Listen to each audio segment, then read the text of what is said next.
लाज पनि लजाउँछ प्रधानमन्त्रीजी। 40 अरब रुपियाँ लाग्छ यो चुनावमा, मसँग सुका पनि छैन, मोहर पनि छैन, मेरो खुत्रुके खाली छ भनेर तपाईँ र मलाई खोप लगाउनको लागि प्रधानमन्त्री र मन्त्री माग्ने जस्तो खुत्रुके बोकेर माग्ने, सूचना निकाल्ने, ढाँटेको कुरा काट्ने पनि मिल्दैन भनेको यही। मैले त भनेको छु, अब क्षमा गर्नुहोला प्रधानमन्त्रीजी, तपाईँको बारेमा यस्तो टिप्पणी गर्दै गर्दा मलाई यो क्षुद्र टिप्पणी जस्तो लागेको छ, तर म गर्न बाध्य छु। तपाईँको यो कृत्य काम देखेपछि मैले भन्नुपर्ने भएको छ, तपाईँको नाम बदलिदिनुहोस्। अब केबाट खड्गप्रसाद ओली होइन, केपी ओली भनेको कृत्य प्रसाद ओली हो भनेर भन्ने बेला आएको छ। मलाई दुःख लागेको छ, तर भन्नुपर्ने अवस्था आएको छ। प्रधानमन्त्रीले यो तहको कृत्य गर्छ। म कमरेड केपी ओलीलाई यही मञ्चबाट प्रश्न गर्छु, यही मञ्चबाट मेरो प्रश्न छ, नागरिकको प्रश्न हो, तपाईँले बताउनुपर्छ। तपाईँले 2/3 बहुमत प्राप्त गर्नुभयो भने संविधानको कुन चाहिँ धारा संशोधन गर्न खोज्नु भएको बताउनुपर्छ। म भन्छु, तपाईँले कुन चाहिँ धारा संशोधन गर्न खोज्नु भएको। कालो टोपी लगाएर जुलुसमा आउन पाइन्न अहिले, जहाँ प्रधानमन्त्री हुनुहुन्छ।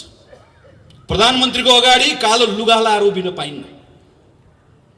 राजा ज्ञानेन्द्रको अगाडि उभिएर आएको हामी आज संविधानमा संशोधन गर्न प्रधानमन्त्रीले चाहनुभएको कुरा, हाम्रो बोल्न पाउने, हिँड्न पाउने, लेख्न पाउने, हाम्रो अभिव्यक्ति राख्न पाउने, हाम्रो फरक मत राख्न पाउने, हाम्रो अधिकारलाई जो राजाले जसरी खोसे त्यही कुरा संशोधन गर्नका निम्ति प्रधानमन्त्री 2/3 बहुमतको खोजी गर्दै हुनुहुन्छ। होइन भने 2/3 बहुमत नभएर संसद भङ्ग गर्छु, मलाई 2/3 बहुमत चाहियो भनेको के को लागि?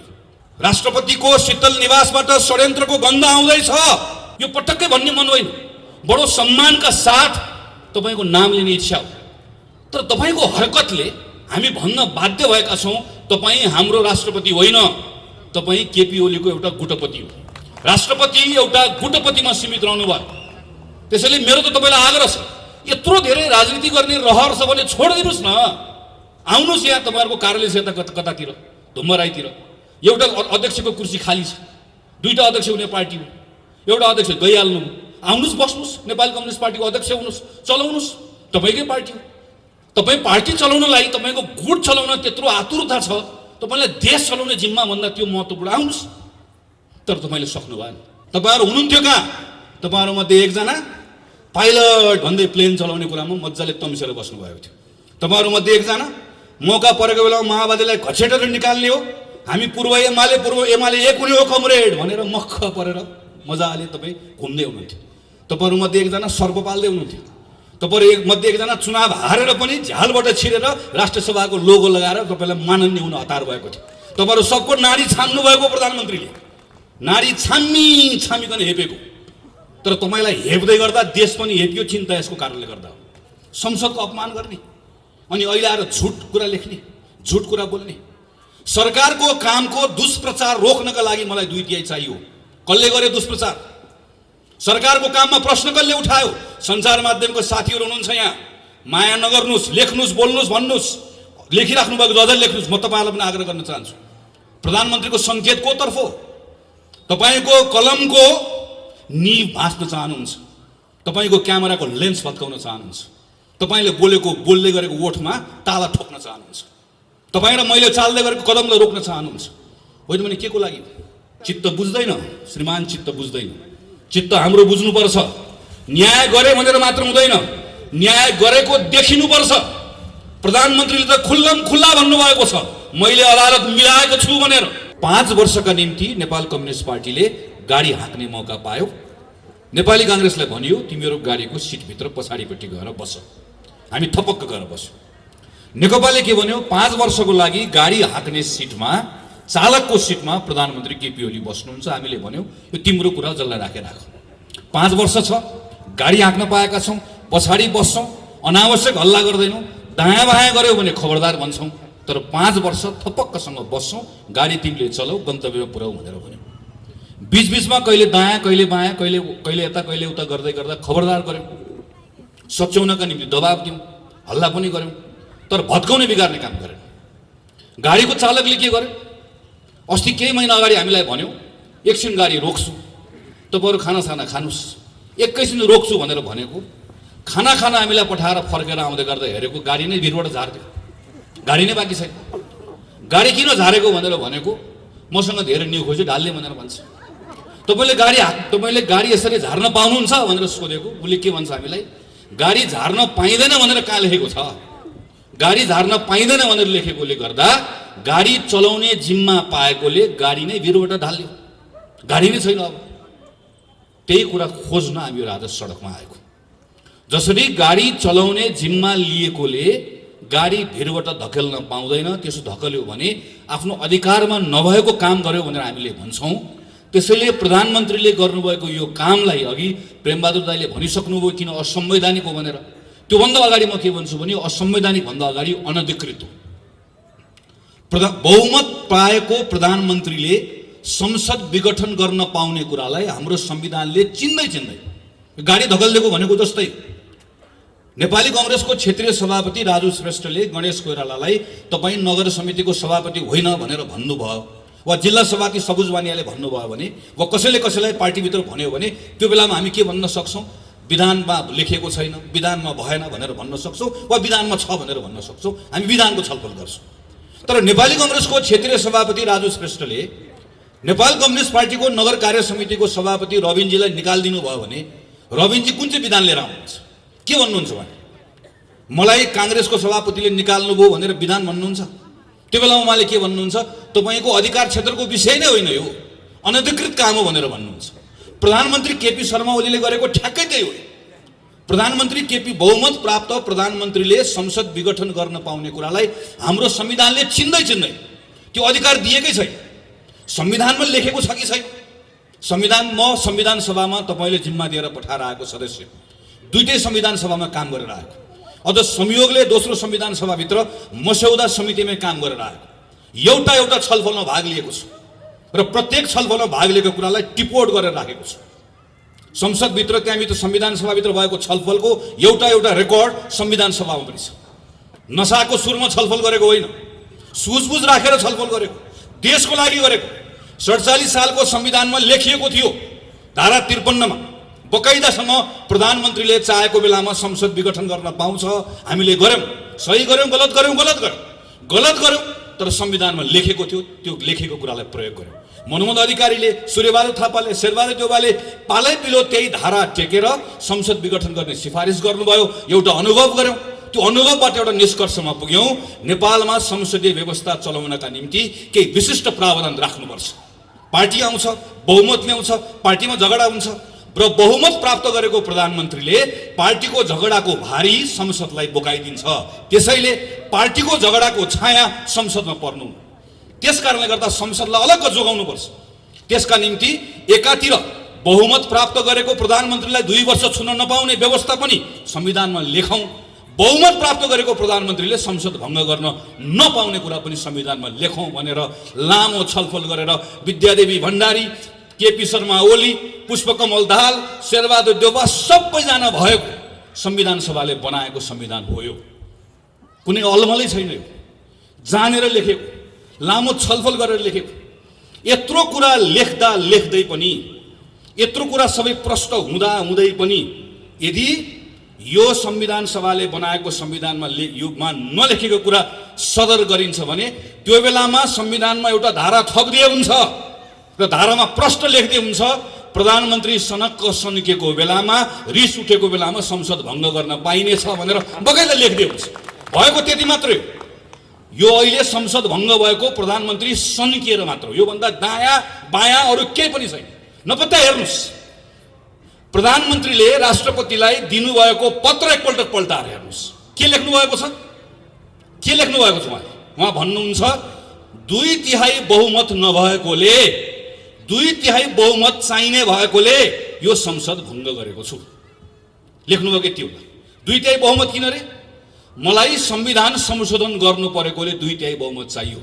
म कमरेड केपी ओलीलाई यही मञ्चबाट प्रश्न गर्छु, यही मञ्चबाट मेरो प्रश्न छ, नागरिकको प्रश्न हो, तपाईले बताउनु पर्छ। तपाईले 2/3 बहुमत प्राप्त गर्नुभयो भने संविधानको कुन चाहिँ धारा संशोधन गर्न खोज्नु भएको बताउनु पर्छ। म भन्छु तपाईले कुन चाहिँ धारा संशोधन गर्न खोज्नु भएको। कालो टोपी लगाएर जुलुसमा आउन पाइन्न अहिले जहाँ प्रधानमन्त्री हुनुहुन्छ। प्रधानमन्त्रीको अगाडि कालो लुगा लाएर उभिन पाइन्न।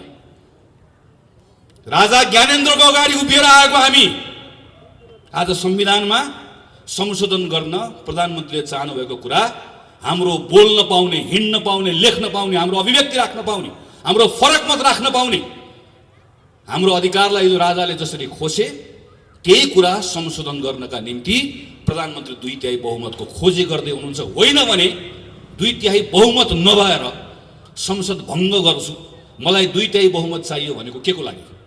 संविधानमा कुन चाहिँ धारा संशोधन गर्न खोजेको? प्रधानमन्त्रीले पत्रमा लेख्नुभयो मैले नक्सा बनाएँ, त्यो नक्साभित्र भएको भूभाग ल्याउनका निम्ति मलाई 2/3 बहुमत चाहिएको छ। देशभक्त नेपालीहरूको देशभक्तिको अपमान गर्ने, तपाईको प्रतिनिधि भएर गएको संसदमा एउटा रेकर्ड पल्टाएर हेरियोस्, संसदभित्र बोलेको कुरा हेरियोस्, संसदको समितिमा बोलेको कुरा हेरियोस्। प्रेसमा नक्सा छापेर कोही ठुलो हुँदैन भनेर प्रधानमन्त्रीले भन्दै गर्दा यही नेपाली कांग्रेस हो सबैभन्दा पहिला वक्तव्य निकालेर प्रधानमन्त्रीले आग्रह गर्ने, आग्रह मात्र होइन दबाब दिने। म नेपाली कांग्रेस मात्र भन्दिनँ, नेपाल कम्युनिस्ट पार्टी पनि हो, मधेसको पार्टी पनि हो। संसदभित्रको एउटा सांसद बाहेक सब सांसद एक ठाउँमा उभिएको, भोलि पनि उभिन्छ। सिङ्गो संसदले पारित गरेको होइन यो नक्सा, सिङ्गो संसदले प्रधानमन्त्रीले आड भरोसा दिएको होइन हाम्रो भूमि फिर्ता ल्याउनलाई। संसदको अपमान गर्ने अनि अहिले आएर झुट कुरा लेख्ने, झुट कुरा बोल्ने। सरकारको कामको दुष्प्रचार रोक्नका लागि मलाई 2/3 चाहियो। कसले गरे दुष्प्रचार? सरकारको काममा प्रश्न कसले उठायो? सञ्चार माध्यमको साथीहरू हुनुहुन्छ यहाँ, माया नगर्नुहोस्, लेख्नुहोस्, बोल्नुहोस्, भन्नुहोस्, लेखिराख्नु भएको अझै लेख्नुहोस्। म तपाईँलाई पनि आग्रह गर्न चाहन्छु, प्रधानमन्त्रीको सङ्केत को तर्फ हो? तपाईँको कलमको निभ भाँच्न चाहनुहुन्छ, तपाईँको क्यामेराको लेन्स भत्काउन चाहनुहुन्छ, तपाईँले बोलेको बोल्दै गरेको ओठमा ताला ठोक्न चाहनुहुन्छ, तपाईँ र मैले चाल्दै गरेको कदमलाई रोक्न चाहनुहुन्छ। होइन भने के को लागि? संसदमा अहिले विचाराधीन भएको विधेयकलाई एकपटक पल्टाएर हेरौँ, सरकारको नियत थाहा हुन्छ। मैले कोभिडमा काम गर्न सकिनँ, मलाई 2/3 बहुमत चाहियो। लाज पनि लजाउँछ प्रधानमन्त्रीजी।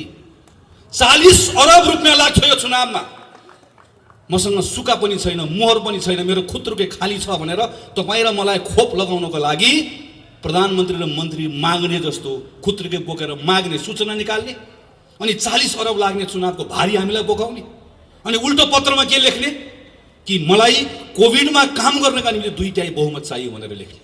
यस्तो निर्लज्जताको पराकाष्ठा हो। त्यसैले प्रधानमन्त्रीले यो बेलामा अनधिकृत, असंवैधानिक मात्र होइन, चरम अराजनीतिक काम पनि हो। देश कुन अवस्थामा छ? हाम्रो अवस्था के हो? अहिले 101 शक्ति राष्ट्रहरू समेत हल्लिएको बेला छ। अमेरिकाको नयाँ राष्ट्रपति निर्वाचित भएर आउँदै गरेको राष्ट्रपति के भन्छ? म 1 महिनाभित्रमा यति करोडलाई म खोप दिन्छु भनेर भन्छ। सिङ्गो संसारमा निर्वाचनबाट आएका मानिसहरू आफ्नो नागरिकको जनस्वास्थ्यको विषयमा के गर्ने, रोजगारी गुमाएका छन्, कसरी पुनर्स्थापित गर्ने, कसरी किसानलाई, मजदुरलाई, सारा मान्छे सबतिर छटपट्टि भइरहेको बेलामा नागरिकलाई कसरी मद्दत गर्ने भन्ने भइरहेको बेलामा हाम्रो प्रधानमन्त्री हिजो संसद चलिरहेको बेलामा संसद रोकेर अर्काको पार्टी फुटाएर संसद अपहरण गर्ने प्रयास गर्नुहुन्छ। मैले गनेर राखेको थिएँ 28-29 दिनसम्म प्रधानमन्त्रीले 17-18 घण्टा काम गर्नुभयो, म्याराथन मिटिङ गर्नुभयो, तर एकपटक तपाईँ र मेरा बारेमा, नागरिकको बारेमा चिन्ता गर्नु भएन। 9 महिना सिंहदरबार टेक्नु भएन।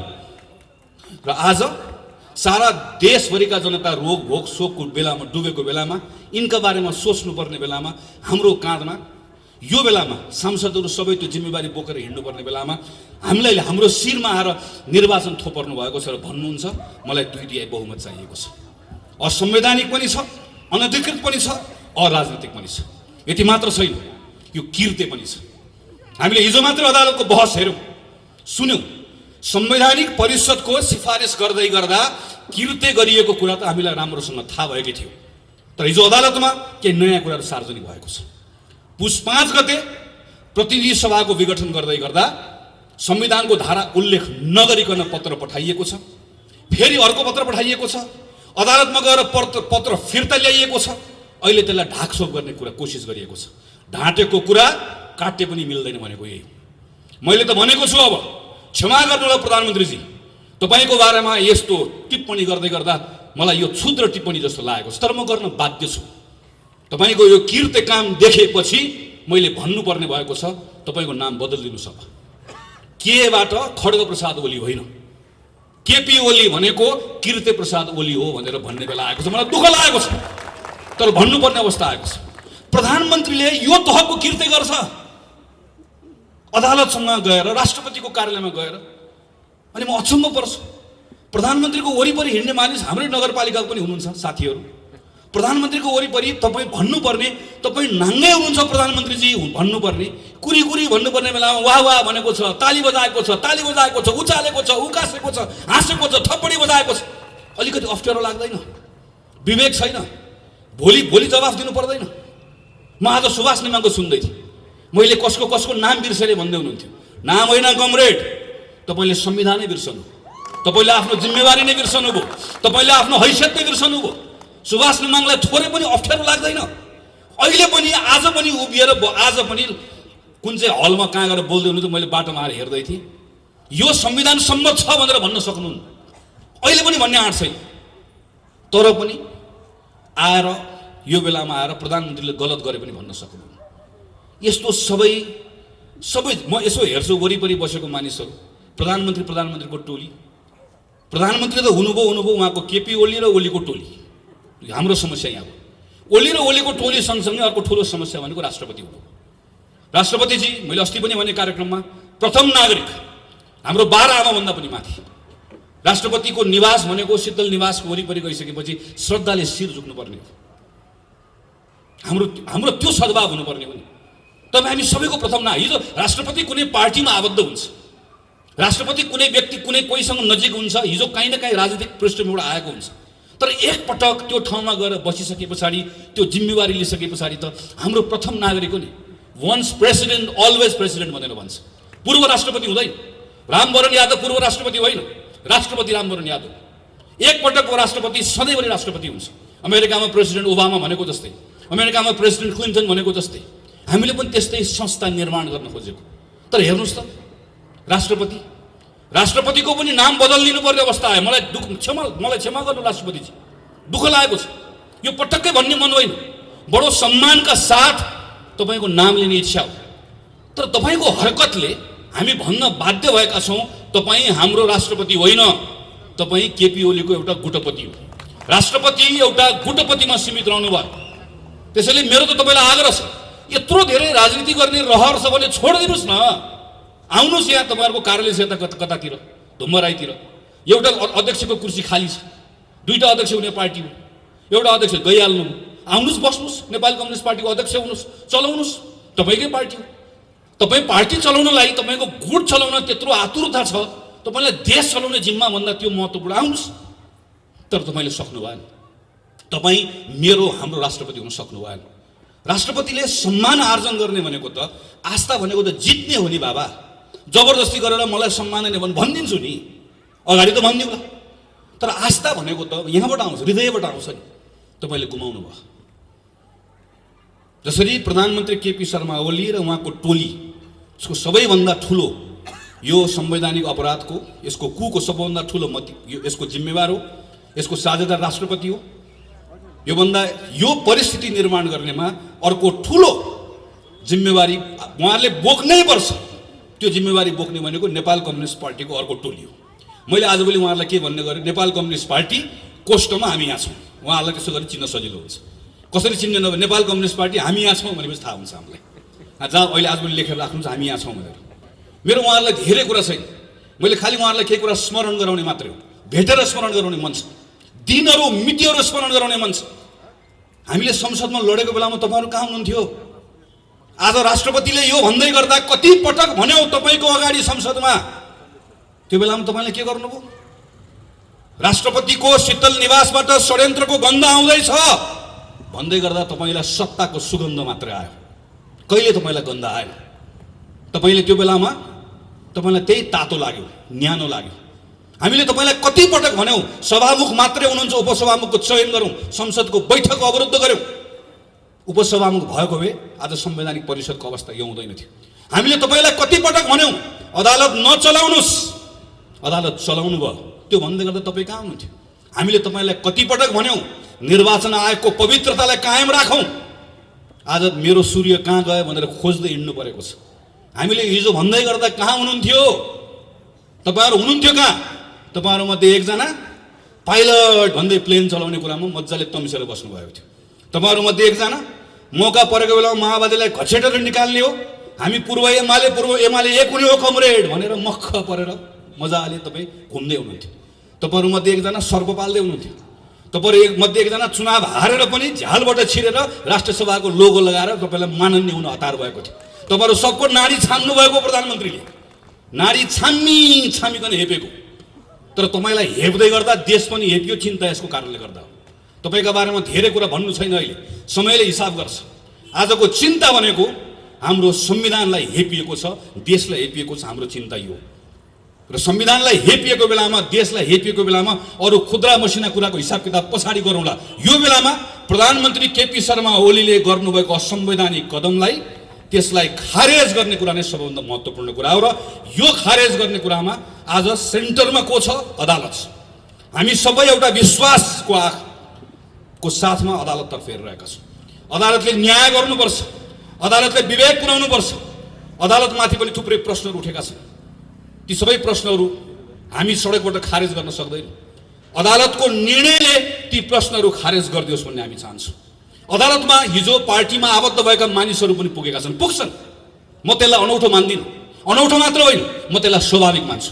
प्रेमबहादुर दाइ यहाँ हुनुहुन्छ, आज काङ्ग्रेसको नेता हुनुहुन्छ, मभन्दा पहिलादेखि नेपाली काङ्ग्रेस पार्टीमा लाग्नुभएको वरिष्ठ अधिवक्ता हुनुहुन्छ। तर यो हामी प्रेमबहादुर दाइहरूले सिकेको, हामीलाई सिकाएको कुरा यही हो, जवाफ दिनुपर्छ। पत्र कहाँ गयो? अदालतमा दर्ता भएको पत्र सरकारले कसरी लिएर गयो? दोषीको हो, दोषीलाई दण्ड दिनुपर्छ। होइन भने यसलाई खालि यताउता पन्छाएर मात्रै चित्त बुझ्दैन श्रीमान, चित्त बुझ्दैन। चित्त हाम्रो बुझ्नुपर्छ। न्याय गरे भनेर मात्र हुँदैन, न्याय गरेको देखिनुपर्छ। प्रधानमन्त्रीले त खुल्ला भन्नुभएको छ, मैले अदालत मिलाएको छु भनेर। हामी अदालतको सम्मान रहोस् भन्ने चाहन्छौँ। अदालतलाई हाम्रो संविधानले सर्वोच्च अदालत भनेर मात्र चिन्छ। सम्मानित अदालत त हामीले बनाएको। सम्मान भनेको मैले फेरि भन्छु आर्जन गर्ने हो, जबरजस्ती कहीँबाट सम्मान आउँदैन। त्यो सम्मान नगुमोस्, अदालतको साख नगुमोस्। यदि अदालतको साख गुम्यो भने त्यसपछि हाम्रो अदालतको नाम सर्वोच्च अदालत होइन, सेटिङ अदालत हुन पुग्छ। त्यो नहोस् भन्ने हाम्रो चाहना हो, किनकि विश्वास हो, भरोसा हो। सबैभन्दा बढी अदालतप्रतिको विश्वास र भरोसा हाम्रो छ। त्यस कारणले गर्दा चिन्ता हाम्रो छ। यो चिन्ताले भनेको यो अदालतप्रतिको सम्मान, त्यो सम्मानको कारणले गर्दा भनेको। त्यसैले आदरणीय साथीहरू, आदरणीय अग्रजहरू, यो बेलामा यस कारणले गर्दा नेपाली काङ्ग्रेस सडकमा आएको छ। एउटै प्रश्न बोकेर आएको छ, एउटै विचार बोकेर आएको छ, एउटै मन लिएर आएको छ। कोही अल्मलिनु पर्दैन। पार्टीका नेताहरूले भनेका कुराहरू, तरिकाहरू, आफ्नो शैलीहरू होलान्, शैलीहरू फरक हुन सक्दैन। हाम्रो कुरा एउटै छ, हाम्रो कुरा एउटै छ। र हाम्रो त्यो कुरा भनेको प्रधानमन्त्रीले गर्नुभएको काम असंवैधानिक हो। त्यस कारणले गर्दा आजको दिनमा असंवैधानिक कदम खारेज हुनुपर्छ र संविधानको पुनर्स्थापना हुनुपर्छ। यहाँ त संविधान चलाइएको छ, संसदको पुनर्स्थापना वा निर्वाचन यो त गौण कुरा हो। यहाँ मुख्य कुरा भनेको संविधानको पुनर्स्थापना हो। संविधान ठिक ट्र्याकमा आइसकेपछि संसद आउँछ, संसद पुनर्स्थापना हुन्छ। पुनर्स्थापित संसदले देशलाई फेरि लाने निर्वाचनमै हो। देश ढिलो चाँडो निर्वाचनमै जान्छ। त्यो निर्वाचनबाट नयाँ जनादेश आउँछ। त्यही नयाँ जनादेशले फेरि सबै कुरालाई ठिकठाक ढङ्गले सम्हाल्छ। तर त्यहाँसम्म पुग्नका निम्ति जाने बाटो ठिक हुनुपर्छ। र त्यो जाने बाटो भनेको विधिको बाटो, प्रक्रियाको बाटो। त्यो विधिको बाटोबाट, प्रक्रियाको बाटोबाट जाँदै गर्दाखेरि यो बेलामा जाने जम्मा एउटा बाटो छ। सर्वोच्च अदालतप्रतिको हाम्रो विश्वास छ, हाम्रो भरोसा छ। प्रधानमन्त्रीले जे कुरा भन्नुभएको भए पनि, बाहिर जे हल्ला चलेको भए तापनि ती सारा कुरालाई अदालतले खारेज गरिदिन्छ र अदालतले न्याय गर्छ, अदालतले विवेक पुर्याउँछ, संविधानको पक्षमा उभिन्छ र त्यही निर्णयबाट संविधान सच्चिने काम हुन्छ। आदरणीय साथीहरू, यो बेलामा काङ्ग्रेस यस कारणले गर्दा पनि अरू बढी चिन्तित हुनु परेको छ।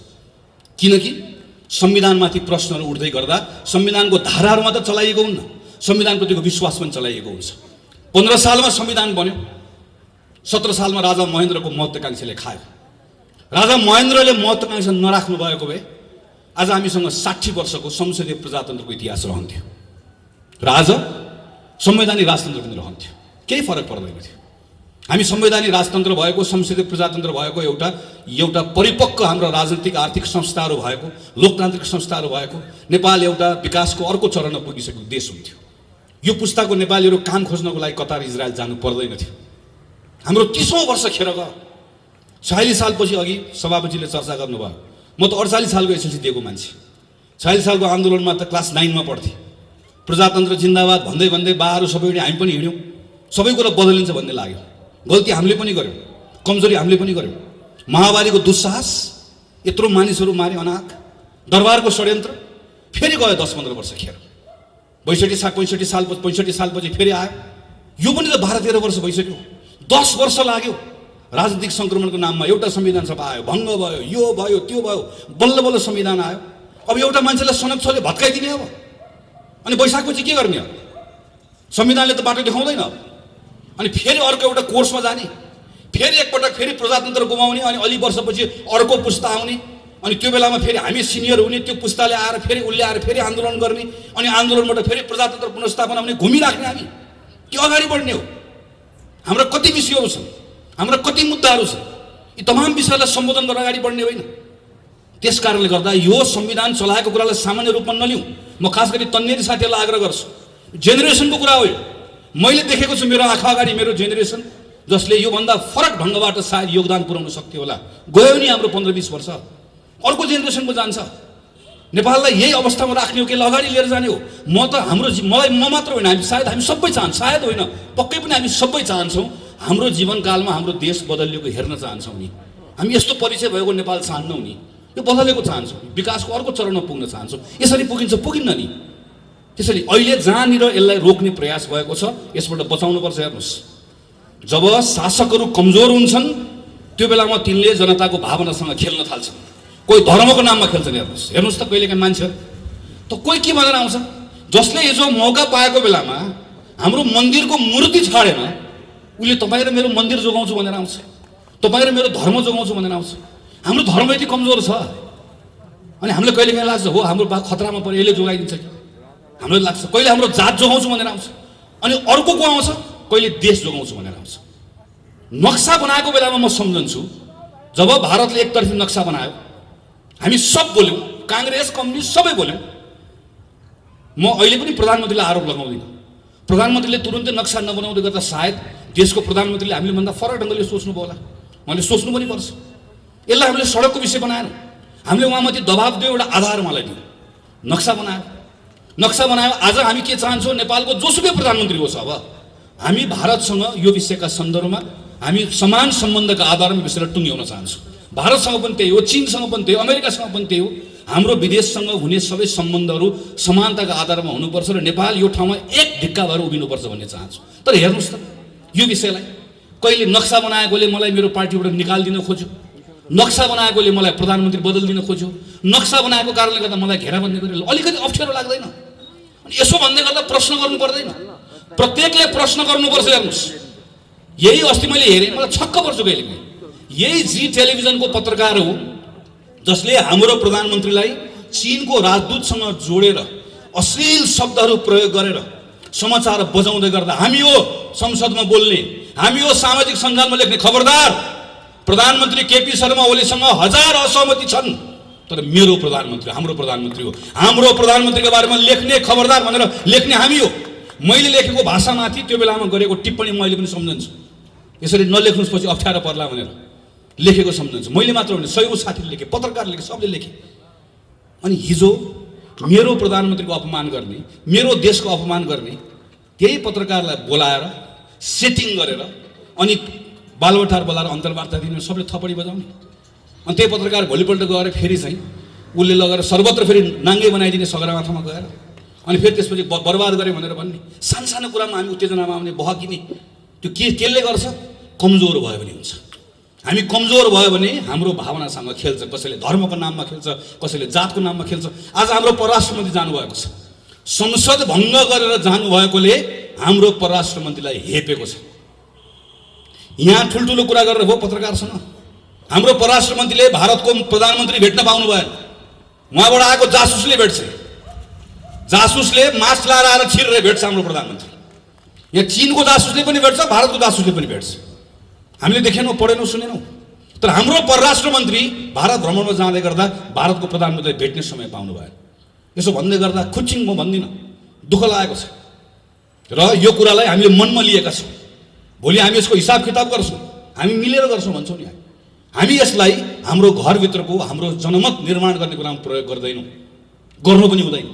धर्मको कुरा, जातको कुरा, देशको कुरा खेलाची कुरा होइन र यसलाई मौका पाएको बेलामा अर्काको विरुद्ध प्रयोग गर्ने कुरा पनि होइन। तर यिनै कुराहरूलाई प्रयोग गर्न खोजिएको छ। त्यस कारणले गर्दा बोल्नुपर्छ साथीहरू, भन्नुपर्छ। त्यसैले म तपाईँहरू सबलाई आग्रह गर्छु, कोही अलमलमा रहनु पर्दैन। एउटा ठुलो षड्यन्त्र देशमा, ठुलो षड्यन्त्रमा यसलाई हालिसक्यो, अँध्यारो सुरुङमा हालिसक्यो।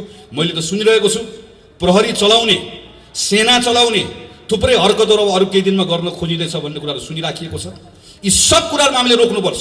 हामीले अहिले बोलेनौँ भने पछि इतिहासले हामीलाई सराप्नेछ। हामी अहिले बोल्यौँ, एक ठाउँमा आयौँ, एक ढिक्का भएर बोल्यौँ, ठिक ढङ्गले उभियौँ भने छोडिदिनुहोस्, चुनाव आफै हुन्छ। चुनावमा परिणाम हाम्रो पक्षमा आफै। जनता विवेकी छन् नि, उनले हेरिहाल्छन् नि, उनले मूल्याङ्कन गरिहाल्छन् नि। यो बेलामा नेपाली कङ्ग्रेसले आफ्नो धर्म निर्वाह गरिरहेको थियो, कर्तव्य पुरा गरिरहेको थियो भनेर भन्यो भने जनता समय आएको बेलामा हामीसँग आउँछन्, उभिन्छन्। हाम्रो कर्तव्य यो बेलामा त्यस कारणले गर्दा गाउँमा जाने, टोलमा जाने, सबैतिर जाने गरेर गएर बताउने मात्र होइन, भरोसा पनि दिने। काङ्ग्रेस रुने होइन, काङ्ग्रेसले यो बेलामा ढाडस दिने हो, भरोसा दिने हो। जनताको बीचमा प्रधानमन्त्रीले असंवैधानिक कदम चाल्नु भएको छ, तर हामी सच्याएर छाड्छौँ भनेर भन्ने हो। प्रधानमन्त्रीले देशलाई अँध्यारो सुरुङतर्फ धकेल्न खोज्दै हुनुहुन्छ, तर हामी रोकेर छाड्छौँ भन्ने हो। प्रधानमन्त्री र नेपाल कम्युनिस्ट पार्टीले जनताको मतको अपमान गर्यो, अपमानको बदला लिएर छाड्छौँ भन्ने हो। हामीले हिसाब किताब गरेर छाड्छौँ भन्ने हो। हामीले त्यो आड दिने हो, त्यो भरोसा दिने हो। काङ्ग्रेसको साथीहरूले एउटा ताकत आफूमा पनि राख्ने हो, जनतालाई पनि एउटा आड भरोसा दिने हो। यो काममा तपाईँहरू सबै लागिराख्नु भएको छ। थप लाग्नुहुन्छ भने विश्वासको साथमा आज नगर कार्य समिति यत्रो भव्य कार्यक्रम गर्यो। यहाँहरू सबैलाई हार्दिक धन्यवाद दिँदै मेरो आफ्नो कुरा टुङ्ग्याउँछु। धन्यवाद, नमस्कार, जय नेपाल।